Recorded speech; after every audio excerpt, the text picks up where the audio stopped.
Hello, and welcome back to Hink USA. I'm Hink.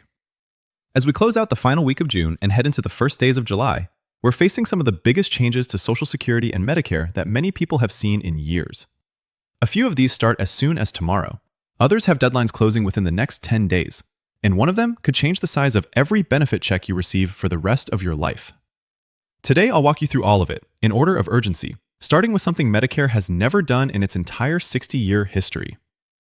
Before we get into it, please give this video a like, subscribe to Hank USA, and turn on the notification bell. Big changes like these usually arrive quietly. No personal letter in the mail, no official reminder. The people subscribed here get the information while there's still time to understand it and act. So subscribe, and let's get going. The first item starts tomorrow, July 1st, and Medicare is about to do something it has literally never done before. For the first time since the program was created in 1965, Medicare is going to start covering a specific class of weight loss medications.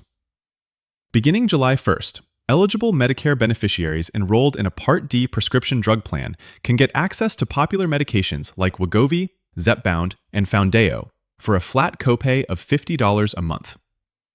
There's no complicated tiered pricing and no separate deductible to meet for this benefit. It's the same $50 copay, whether you're on the lowest starting dose or the highest maintenance dose. To see how big a deal this is, look at the current out-of-pocket costs. Without insurance, the quick pen formulation of a drug like Zepbound can run as high as $699 for a 1-month supply. The daily Wegovy pill can cost up to $299 a month, and Foundayo can reach $349. For seniors paying hundreds of dollars out of pocket every month for these treatments, the launch of this new Medicare GLP-1 Bridge program on July 1st changes the math completely. The program is scheduled to run through December 31st, 2027. CMS Administrator Dr. Mehmet Oz put it plainly. These treatments are a major medical advancement, but too many seniors are currently unable to access them due to high cost. The Medicare GLP-1 Bridge changes that. So how do you qualify? A few key requirements. First, you must be enrolled in a Medicare Part D prescription drug plan. The clinical eligibility is based on your body mass index, or BMI, at the time you first started taking one of these GLP-1 therapies. Generally, you may qualify with a BMI of 35 or higher. You may also qualify with a BMI of 30 or higher if you have a coexisting condition like heart failure, uncontrolled high blood pressure, or chronic kidney disease. And you could qualify with a BMI of 27 or higher if you also have prediabetes or a history of a heart attack, a stroke, or peripheral artery disease. Two important details. First, the $50 copay does not count toward your annual out-of-pocket maximum for Part D, which is $2,100 in 2026. This benefit runs entirely outside the standard Part D structure. Second, if you're already getting a GLP-1 drug through your Part D plan for a different reason, such as diabetes or a cardiovascular condition, you're not eligible for the Bridge program. This program is specifically for using these drugs for weight management, which Medicare didn't previously cover. To get started, the first step is to talk to your doctor. They'll need to submit a prior authorization request to Medicare on your behalf, and they can begin that process starting July 1st. The second development is one that has caused a lot of worry: the long-term financial health of Social Security itself. This isn't a distant problem anymore. It's a debate intensifying in Congress right now. The 2026 Social Security Trustees Report, released on June 9th, delivered a stark warning. It projected that the OASI Trust Fund, the specific fund that pays all retirement and survivor benefits, is on track to be depleted in late 2032. That's only a few years away. If that happens, and Congress doesn't act before then, current law dictates what comes next. At that point, the system could only pay out what it collects in real time from payroll taxes. The trustees estimate that would be enough to cover about 78% of scheduled benefits. Let me be clear about what that means. It triggers an automatic across-the-board cut of about 22% to every Social Security check. This isn't a proposal or something Congress votes on in the moment. It's an automatic mathematical consequence already baked into current law, unless lawmakers step in. In real-world terms, for an average beneficiary getting about $2,071 a month, A 22% cut would shrink the check by roughly $455. That's $455 less for groceries, the electric bill, gas, or prescriptions every single month. For millions of seniors who rely on that income, a cut that size would be a serious blow. Right now in Washington, lawmakers are debating ways to avoid this cliff. One idea getting attention comes from a nonpartisan think tank, the Committee for a Responsible Federal Budget. They call it the six-figure limit. Under the proposal, any couple receiving more than $100,000 a year in combined Social Security benefits would see their future payments capped at that $100,000 level. For a single retiree, the cap would be $50,000 a year. During a Senate hearing in March, Senator Lindsey Graham spoke about the idea, saying, "There was a time in my life where that Social Security check really, really mattered. Now, there's a time in my life where I could probably get by with less. And if that's what it takes to save Social Security, count me in." That's just one idea. Others are on the table too. Some lawmakers want to remove or significantly raise the current payroll tax cap, which is $184,500 for 2026, so higher earners contribute more. There's also a bipartisan plan from Senators Cassidy and Kaine that would borrow $1.5 trillion to create a government investment fund, betting the returns could help shore up the trust fund. It's critical to remember, none of these proposals have passed. None are law today. But the 2032 deadline is real. The automatic 22% cut is real. And the debate over how to fix it is happening right now. This is exactly the kind of situation where staying informed is your best defense.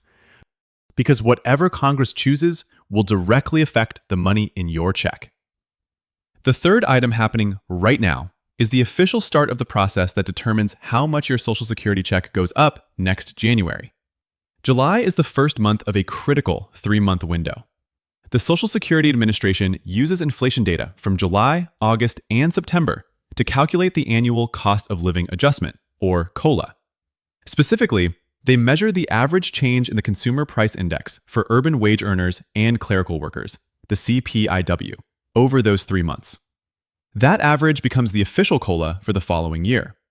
The 2027 COLA won't be announced until October, but based on the inflation data so far, independent analysts are already projecting next year's COLA could be meaningfully higher than the 2.8% increase we got this year. The Senior Citizens League is currently projecting 3.8% for 2027. Another respected independent analyst, Mary Johnson, has an even higher estimate at 4.7%. It's crucial to understand these are just projections, educated guesses based on data through May. The official number depends on what actually happens to consumer prices this month, July, plus August and September. If gas stays high or grocery prices keep climbing through the summer, the COLA moves higher. If inflation cools, it comes in lower. You won't know the official 2027 COLA until October, but the measurement period that decides it starts right now. The fourth item is a major operational change at the Social Security Administration that affects anyone who's ever tried to call them or visit an office. Knowing about it can save you a lot of frustration. As of March 7th, 2026, the SSA officially shifted to what it calls a Centralized National Service Model. Before this, when you called your local office, you usually reached staff in your region, people often familiar with your state's specific rules, like local Medicaid requirements, and with your particular field office's procedures. Under the new national model, all calls go into a single national queue. The person who answers could be anywhere in the country. They're trained SSA employees, but they may not have the specific local context relevant to your case. This has already raised red flags. Several U.S. senators have formally written to the SSA with concerns about the consistency and accuracy of the information callers are getting under the new system. So, what's the practical advice? When you call the SSA's main number at 1-800-772-1213, be prepared.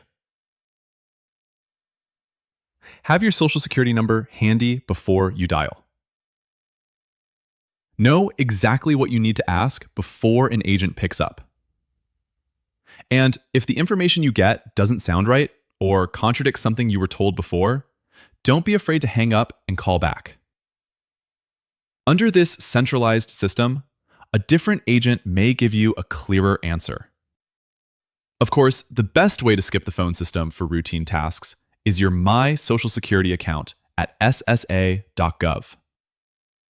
There, you can check payment history, update direct deposit, download a benefit verification letter, and review your full earnings record, all without waiting on hold.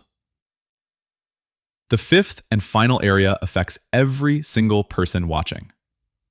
You need this, not because I think you'll become a victim, but because understanding the exact playbook scammers use today is the single most powerful protection there is. Reports of government impersonation scams, where criminals pretend to be from Social Security or Medicare, jumped 25% in 2025. The Federal Trade Commission received over 330,000 complaints about these specific scams. The financial toll is severe. Documented losses among adults 60 and older hit $2.4 billion in 2024. And the FTC estimates the real figure, accounting for all the crimes that go unreported, is likely somewhere between $10 billion and $81 billion a year. These aren't amateurs anymore. Scammers in 2026 use AI voice cloning to convincingly impersonate a grandchild or family member in distress. They use healthcare data stolen in massive breaches, like the one at Change Healthcare, to personalize their calls. They might know your doctor's name, your pharmacy, the exact medications you take, which makes them sound legitimate. They even mail physical letters printed on what looks like official SSA or Medicare letterhead. So here's what you need to know cold. Memorize these red flags so you don't have to reason with a criminal who's pressuring you on the phone. First, the real Social Security Administration will never threaten to suspend your Social Security number. That's a complete fabrication. It's not something that can happen. Second, the SSA will never demand an immediate payment over the phone and never by gift card, wire transfer, or cryptocurrency. That is a guaranteed scam.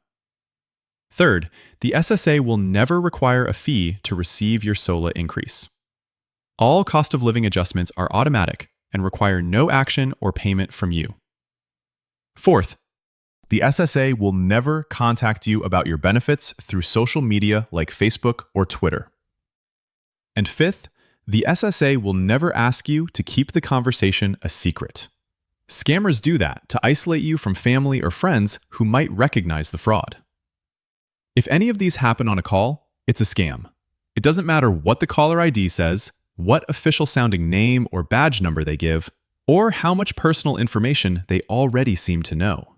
The real government communicates mainly by US mail, and it moves slowly. Anyone who calls, creates extreme urgency, and ends with a demand for money is not from the government. Your only move is to hang up. If you run into a scam, report it to the SSA's Office of the Inspector General at oig.ssa.gov or call the SSA Fraud Hotline at 1-800-2690-271. Let me quickly recap the full picture for this week and the weeks ahead. First, the new Medicare GLP-1 Bridge program for weight loss drugs launches July 1st.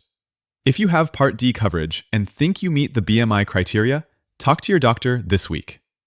Second, the Social Security Trust Fund faces a 2032 deadline and an automatic 22% benefit cut if Congress doesn't act. That debate is happening now and will only intensify through the election season. Third, July is the first month of the official 3-month COLA measurement window. We won't know the final number until October, but the process that sets your 2027 raise starts now. Fourth, the SSA now routes all calls through a centralized national model. For routine tasks, use ssa.gov. If you must call, be prepared. And don't hesitate to call back if you're unsure about the answer you got. And fifth, government impersonation scams are at record levels with sophisticated tactics. Remember, the only people who demand immediate payment over the phone while claiming to be from the SSA are scammers, 100% of the time. This has been Hank with Hank USA. If this helped, please give it a like, subscribe, and share it with someone you know who's on Social Security or Medicare. I'll see you in the next one.